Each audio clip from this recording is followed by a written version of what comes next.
Assalamu alaikum, students of class 9th biology and computer group. In our previous lectures we have completed chapter 7, that is solutions, their types of solutions, factors affecting solubility, how to express the concentration of solution, and we solved all the numericals. So this was your home task also, so please daily make the habit of learning your lesson. Then today we will start the new chapter, chapter 8. The name of the chapter is electrochemistry. Before understanding this chapter, there are basic terms which are very important. So you must learn all these terminology. These different terms are asked also in your examination. So you should have a clear concept for these different terms. So we will study one by one. First one is the electrolyte. What is the electrolyte? Electrolyte is a chemical compound which conduct electricity in molten form or through aqueous solution with chemical change. What is the electrolyte? It is a chemical compound which conduct electricity in molten form or fused form through aqueous solution with chemical change is called the electrolyte. So actually either it is in the molten form or dissolved in water. So when the current is passed, chemical change means that when the current is passed, it forms the positive and negative ions. Positive ion will move towards the anode, positive ion will move towards the cathode negative plate where they will be neutralized. Negative ion will move towards the anode and they will be neutralized and they collected at the respective electrodes. So this is known as the chemical change. So now clearly understand, light is a chemical compound which in aqueous solution or molten form conducts electricity with chemical change. Acids are very good electrolytes like HCl, hydrochloric acid, sulfuric acid, H2SO4. Their aqueous solution conduct electricity. Bases like sodium hydroxide, NaOH, and potassium hydroxide. These are the good electrolytes. They conduct electricity. And then salts like sodium chloride and copper sulfate, their aqueous solution conduct electricity, right? What is the difference between conductor and electricity? Conductor is actually just conduct the electricity, but it will not undergo chemical change. But the electrolyte actually undergoes chemical change, that ionizes into ions and will become neutral, and the chemical reaction takes place. Non-electrolyte, naturally it is the opposite or the reverse of the electrolyte. Non-electrolytes are those compounds which in aqueous solution or in molten form do not conduct electricity. They do not undergo chemical change. They do not ionize. For example, sugar. What is the formula of sugar? C12H22O11. You can also take the example of glucose, C6H5O6. Now another example is this C2H5OH is the formula of which compound? I have told you so many times, you determine the boiling point of this compound. It is ethyl alcohol. So please don't forget the formula of ethyl alcohol, C2H5. Now this C6H6, you all are familiar with this compound. It is benzene. So what are can you give the examples of non-electrolytes? Sugar, C12H22O11, ethyl alcohol, C2H5OH, and benzene, C6H6. Now there is a third term. It is known as the electroplating. What is electroplating? These questions are very important. They are asked in Viva also. So please, if you learn the theory, you will be able to give the answers for your practicals also. So please learn. This will help you in the practical of electroplating and to identify the electrolytes and non-electrolytes. Okay, the next topic, next definition or term is electroplating. It is a process in which one metal is coated on the other metal by the process of electrolysis. In the next step, I will explain you what is electrolysis. But actually, what is the electroplating?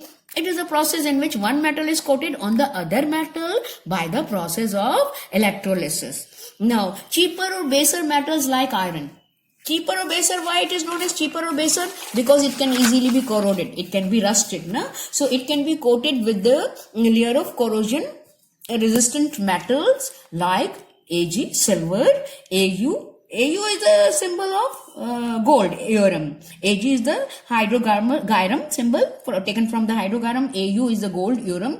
Ni is the symbol of Ni, nickel, and Cr is the symbol of chromium, etc. So what is the electroplating? It is the process in which the one metal is coated on the other metal by the process of electrolysis. right? So, for example, ordinary metals, baser metals, cheaper metals like iron, which can easily be corroded, which can be rusted, can be coated with a thin layer of gold, Au, silver, Ag, Ni, nickel, and Cr, chromium. So, in this way, they can be prevented from the rusting. So, now the fourth terminology is electrolysis. Electrolysis is the process in which the movement of ions takes place towards their respective electrodes to undergo chemical change under the influence of applied electric current. Very easy. Any electrolyte, if we take like NaCl in water, what happens? First of all, it will ionize. Then the positive ion are also known as the cations. They move towards the cathode, negative plate, and negative ions are known as the anions. They move towards the anode. So where the reaction takes place, the positive ion will gain the electron to become neutral, that is the addition of electron, reduction, and the negative ion will lose the electron to become neutral, thus it's known as the oxidation, removal of electron. So this whole process is known as the electrolysis, and it takes place under the influence of applied electric field. Electricity is applied. Once again, in short, what is electrolysis? It is a process in which the movement of ions takes place. Movement of ions takes place towards their respective electrodes to undergo chemical change under the influence of applied electric field. Right? First, ions are produced, then ions move towards the respective electrodes. They will become neutral, either gaining or losing the electron. And this process taking place under the influence of applied electric current. And this whole process is known as a electrolysis. Now, you can take the example of this. The example is the electrolysis of molten NaCl. NaCl, common salt, right? And its melting point is nearly 801 degree centigrade. So instead of water directly it is added to get the pure aluminium. So a solution is not taken. Now when NaCl is added in a solution and the platinum electrodes are placed like anode and cathode, anode positive, cathode negative, and they are connected to the electric source. When the current is produced, first of all, NaCl is ionized, Na plus ion will move towards the cathode, Cl minus will move towards the anode. Now, Cl minus ion will lose the electron, and chlorine gas is liberated at anode, and these Na plus, because they are positive ion, they will gain electron to become neutral. So the Na metal is deposited as the cathode, at the cathode. Addition of electron is known as the reduction. Removal of electron is known as the oxidation. At anode, always the oxidation takes place. At cathode, the reduction takes place. So now you understand once again what is the electrolysis. It is a process in which the movement of ions takes place towards their respective electrodes to undergo chemical change under the influence of applied electric current. And the example is the NaCl. By the electrolysis of molten NaCl, we get the sodium metal at cathode by the process of reduction, and chlorine metal at chlorine gas at anode by the reduction, that is by removal of electrons. Now our fifth term is ampere. Ampere, what is ampere? It is the SI unit of electric current. What is the SI? It is the system international. A system international has fixed a unit for different quantities. For the electric current, what is the SI unit is? It's a basic unit, ampere. The unit of electric current is ampere. You have seen at your homes in the meter, the ampere is written, right? Now, how would you define this? It is defined as the current when passed through a circuit for 1 second. Passed through a solution for 1 second can liberate how much gram? 0.00118 gram, or in case of kilogram, 1.118 multiplied by 10 to the power minus 6 kilogram of Ag from silver nitrate solution. Always remember this value. K, SI unit is the SI unit, or the basic unit of electric current, and it is defined as the current when passed through the circuit for 1 second. It can liberate 0.000118 gram calculated amount, or 1.118 multiplied by 10 to the power minus 6 kilogram of Ag from silver nitrate. So this quantity is known as the ampere. What is the coulomb?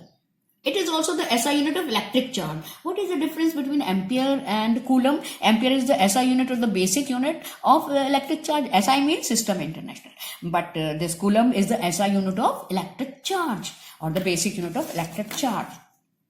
Now, it is defined as the quantity of charge when 1 ampere of current is passed for 1 second through the electrolyte. It is defined as the quantity of charge when 1 ampere of current is passed for 1 second. How would you write the formula? Coulomb is equals to ampere multiplied by time. Time is always taken in second. So it is the quantity of charge when 1 ampere of current is passed for 1 second. Now how can you write it? 1 coulomb is equals to 1 ampere 1 second. When we apply 1 ampere current for 1 second through a solution or electrolyte, so how much charge will be produced? 1 coulomb.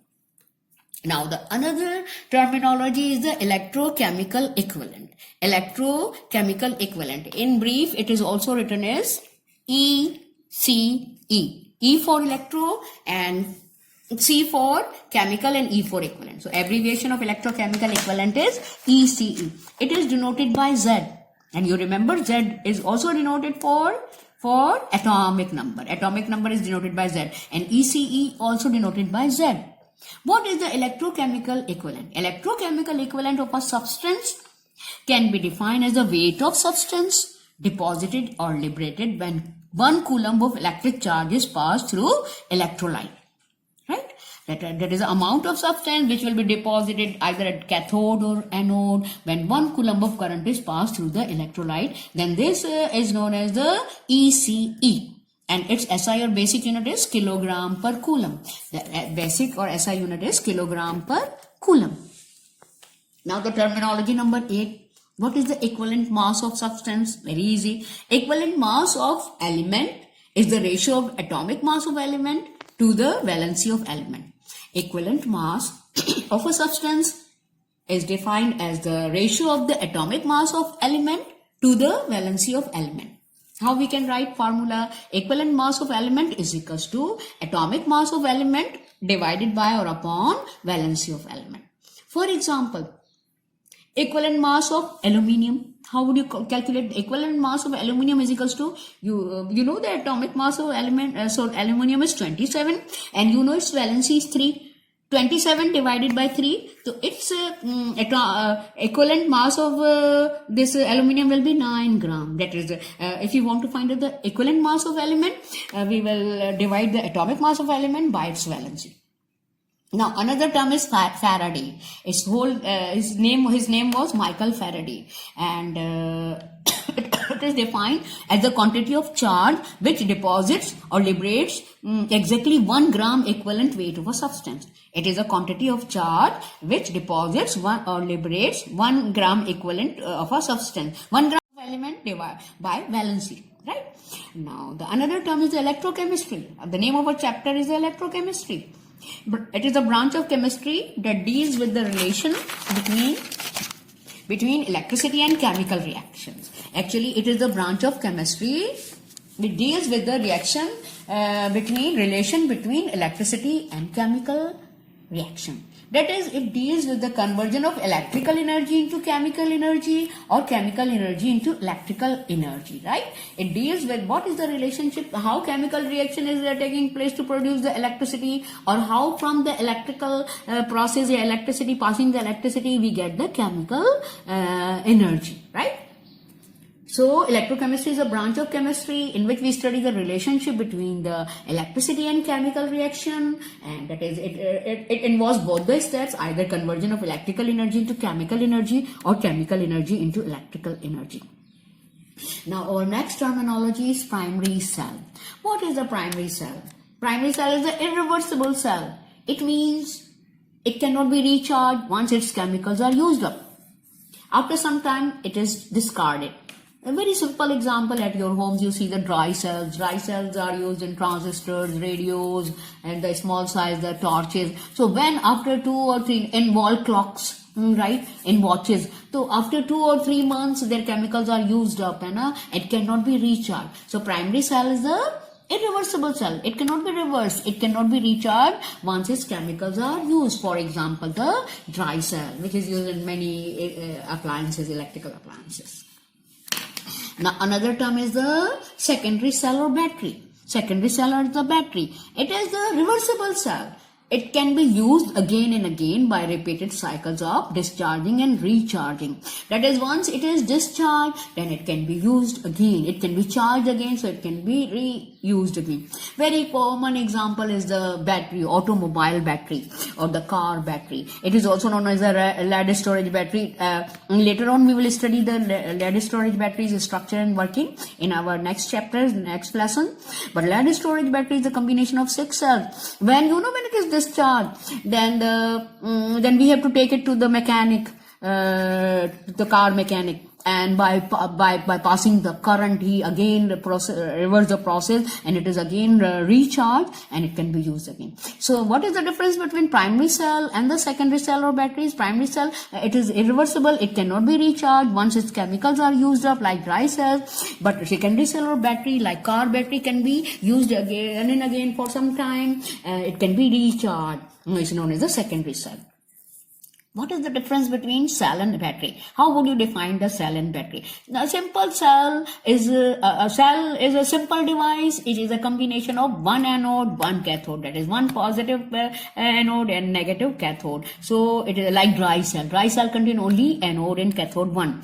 But what is the battery? Battery is the combination or the assembly of many anodes and cathodes. It consists of so many anodes and cathodes, so many cells.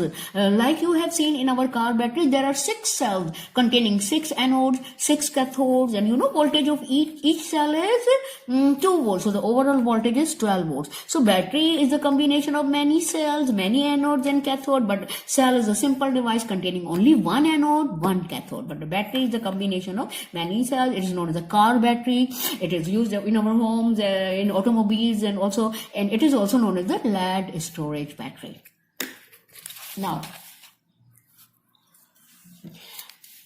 Now we will study the Faraday's laws. Today we will study the Faraday's first law of electrolysis. Michael Faraday, he studied the laws of electrolysis, that is how the electric current is passed through the solution, how the ions are produced, and in detail. Now we will study he proposed the 2 laws, first and second laws of electrolysis. So today we will study the Faraday's first law of electrolysis. Michael Faraday proposed this law in 1833. This law was proposed in 1830. The statement: the amount of any substance deposited or liberated is directly proportional to the quantity of current passed through electrolyte. If the more quantity will be passed, naturally more substance will be deposited at anode and cathode. This is the first law. It will be very clear from this explanation. If W is equals to weight or amount of substance deposited, W is equals to weight or amount of substance deposited at this electrode, and A is the current in ampere. A is the current in ampere, T is the time in second. Then how would you write that the weight W of the amount deposited is directly proportional to the quantity of current passed in time T second. So W is proportional to A multiplied by T. W is proportional to A multiplied by T. Or if you want to remove the sign of proportionality, then or we can write W is equals to Z multiplied by A multiplied by T. W is equals to Z multiplied by A multiplied by T. What is the Z? We have already studied. Z is the electrochemical equivalent of a substance, which is a fixed quantity, right? But as we know that the Coulomb is the product of A multiplied by T. C is equals to A multiplied by T. Or that is, we can write in whole, Coulomb is equals to ampere multiplied by time in second. Now by putting the value of Coulomb in this formula, A multiplied by T is equals to C. So now our formula will be W is equals to Z multiplied by C. W is equals to Z multiplied by C. So what is the final formula? W is first the W is proportional to A multiplied by T, or W is equals to Z multiplied by A multiplied by T, or finally the W is equals to Z multiplied by C. In this way we have learned different terminologies which are very important for your theory as well as for your practical, and we have learned the first Faraday's first law of electrolysis. This is your homework. You should learn this homework with formulae, and otherwise you won't be able to learn the to understand the next topic. So inshallah we will continue in our next lecture. Assalamu alaikum.